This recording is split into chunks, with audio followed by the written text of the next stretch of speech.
حضرت امام حسن بصری جو کہ تابعین کے سردار ہیں اور حضرت عبداللہ بن عباس رضی اللہ تعالیٰ عنہ کے شاگرد ہیں، چونکہ صحابہ کے لحاظ سے آج سے کئی سال پہلے اس مقام پر میں وہ احادیث پڑھ چکا ہوں کہ کس انداز میں صحابہ رضی اللہ تعالیٰ عنہ محافل میلاد کا انعقاد کرتے تھے۔ تو یہ میں تابعین کے لحاظ سے بتا رہا ہوں کہ حضرت حسن بصری کا یہ قول ہے، اور میری جو سند ہے علوم دینیہ پڑھانے کی، وہ سند جو بغداد شریف سے مجھے شیخ عبدالکریم محمد المدرس البغدادی رحمۃ اللہ علیہ سے ملی، اس سند میں سب سے آخر میں جا کر مولا علی رضی اللہ تعالیٰ عنہ سے پہلے حضرت حسن بصری کا نام آتا ہے، اور پھر ان کے ذریعے حضرت مولا علی رضی اللہ تعالیٰ عنہ تک وہ سند، اور پھر آگے رسول اکرم صلی اللہ علیہ وسلم تک پہنچتی ہے۔ تو حضرت حسن بصری حاشیہ اعانۃ الطالبین کے اندر اس کو خصوصی طور پر جلد نمبر 3 میں صفحہ نمبر 415 پر بیان کیا گیا ہے، وَدِدْتُ لَوْ كَانَ لِي مِثْلُ أُحْدٍ ذَهَبًا، کہ مجھے یہ پسند ہے کہ اگر میرے پاس احد پہاڑ جتنا سونا ہو، لَأَنفَقْتُهُ عَلَى قِرَاءَةِ مَوْلِدِ الرَّسُولِ صلی اللہ علیہ وسلم، تو وہ پہاڑ جتنا سونا بھی میں رسول اکرم صلی اللہ علیہ وسلم کی محفل میلاد پر خرچ کر ڈالوں۔ یعنی لوگوں کا خیال ہے شاید اعلی حضرت فاضل بریلوی رحمت اللہ علیہ نے بریلی شریف سے یہ کام شروع کیا، آپ نے یقیناً اس کی تشہیر فرمائی، لیکن یہ کام تو صحابہ سے شروع ہوا۔ اب تابعین میں حضرت حسن بصری رضی اللہ تعالی عنہ اپنی اس محبت کا اظہار کر رہے ہیں۔ وَدِدْتُ، مودت گہری محبت کو کہا جاتا ہے۔ وَدِدْتُ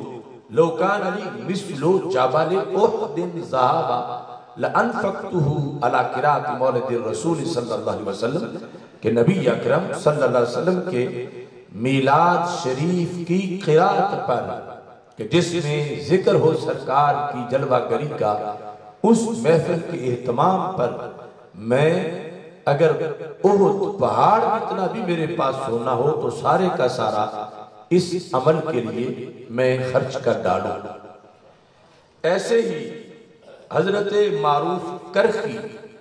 قدس سر العزیز کا فرمان، بغداد شریف میں 2 محلے ہیں، یعنی دجلہ کے ایک طرف جانب روصافہ ہے اور دوسری طرف جانب کرخ ہے، اور کرخ والی جانب میں حضرت معروف کرخی رحمت اللہ علیہ کا مزار شریف ہے، اور یہ معروف کرخی جو ہے یہ بھی اولین اولیاء کرام میں سے ہیں، اور وہ میری بغداد شریف والی سند ہے، اس کے اندر حضرت معروف کرخی کا بھی نام آتا ہے۔ تو ہم جن کی دلیل پیش کر رہے ہیں ان تک ہمارا سند کے ذریعے بھی رابطہ ہے، یعنی حضرت شیخ عبدالکریم مدرس البغدادی، ان کے استاد، ان کے استاد کے استاد، اس طرح چلتے چلتے اسی سند میں حضرت جنید بغدادی کا ذکر آتا ہے، حضرت سری سکتی کا ذکر آتا ہے، حضرت معروف کرخی کا ذکر آتا ہے، اور ان سے اوپر پھر حضرت حسن بصری کا ذکر آتا ہے۔ تو حضرت سری سکتی جو ہے وہ حضرت معروف کرخی کا یہ فرمان ہے، من حیّا لآجال قراءۃ مولد الرسول صلی اللہ علیہ وسلم طعاما، کہ جس شخص نے محفل میلاد منعقد کرنے کے لیے کھانا تیار کیا، وَجَمَعَ إِخْوَانَا، اور اپنے دوستوں بھائیوں کو اکٹھا کر لیا، وَأَوْقَدَ سِرَاجًا، اور چراغ روشن کر لیے، کیونکہ یہ اس وقت کی بات ہے جب ابھی بجلی کا کوئی تصور نہیں تھا، لیکن جو کچھ محفل میلاد میں کیا جاتا ہے وہ سب کچھ انہوں نے ذکر کیا۔ یہ ابھی شرط ذکر ہو رہی ہے کہ جس نے یہ کیا، جس نے یہ کیا، جس نے یہ کیا، اسے کیا ملے گا، یہ آگے اس کی جزا میں آئے گا۔ من حیا لآجل قرات مولد الرسول صلی اللہ علیہ وسلم طعام، کہ جس نے لنگر پکایا، وجامع اخوانا، اور دوستوں کو اکٹھا کر لیا،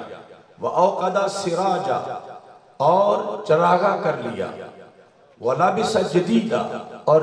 نئے کپڑے پہن لیے، وتعطرا، اور اس نے خوشبو لگائی، وتجملا، اور اس نے زینت اختیار کی۔ یہ سب کچھ کیوں کیا؟ آگے اس کا مفعول لہو ذکر ہے، غائب، کہ ایسا کیوں کیا۔ ایک ہے کوئی نئے کپڑے پہنے ریاکاری کے لیے، تکبر کے لیے، ایک ہے کوئی خوشبو لگائے تکبر کے لیے، ایک ہے کوئی کھانا پکائے تکبر کے لیے۔ انہوں نے کہا کہ نہیں، جتنی چیزوں کا میں نے ذکر کیا ان سب کی بنیاد کیا ہو؟ کہتے ہیں تعظیما لمولد الرسول صلی اللہ علیہ وسلم۔ ان سارے کاموں کا مقصد سرکار کی آمد کی تعظیم تھا۔ تعظیم کا معنی ہوتا ہے کسی کی بڑائی کو بیان کرنا،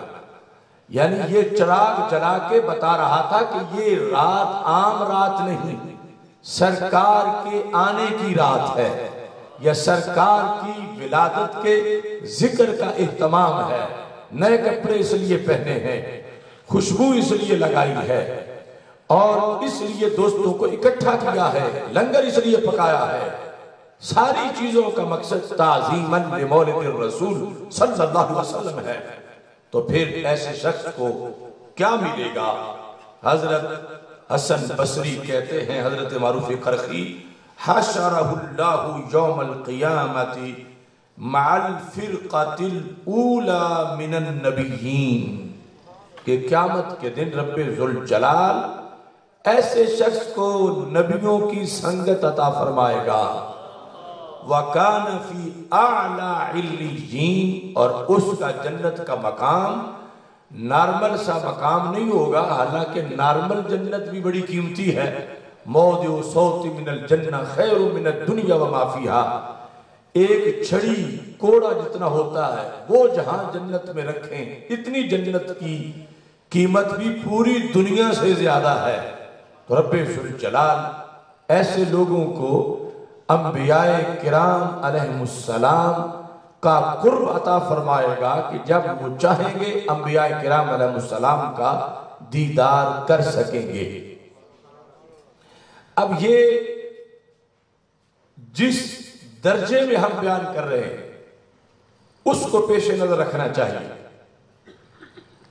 یعنی یہ فرمان رسول علیہ السلام نہیں، فرمان صحابہ نہیں، لیکن جن کا فرمان ہے اس عہد کا